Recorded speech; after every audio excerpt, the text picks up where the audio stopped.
Where do you eat Korean barbecue? Subscribe! Annyeong, my Anthronaut.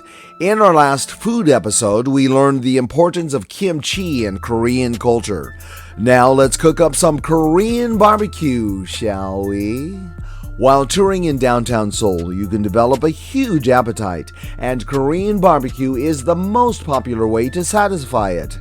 But where do we go to find this tasty dish? The answer is all over Korea and beyond. After some intense chess battles with some friends at a nearby cafe, we hunger for more than just coffee and pastries. Foraging through a multitude of choices, we are on our food quest for Korean barbecue called gogagui, meaning meat roast.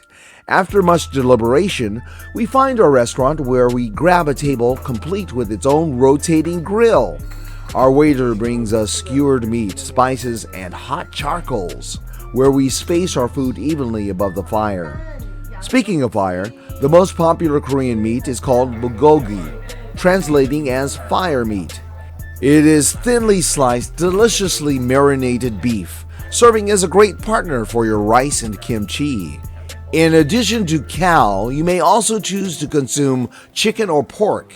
Here at our gathering, we enjoy both the eating and preparation of our meal, and I'm sure you will too at your next Korean barbecue. If you enjoyed this savory episode, then please share your tidbits in the comments below, and then ring that subscribe button to receive future travel culture updates. In our next episode, we'll visit Korea's royal side. See you then. I'm Mark Thomas for Anthronauts.com. 감사합니다 and huiyawa.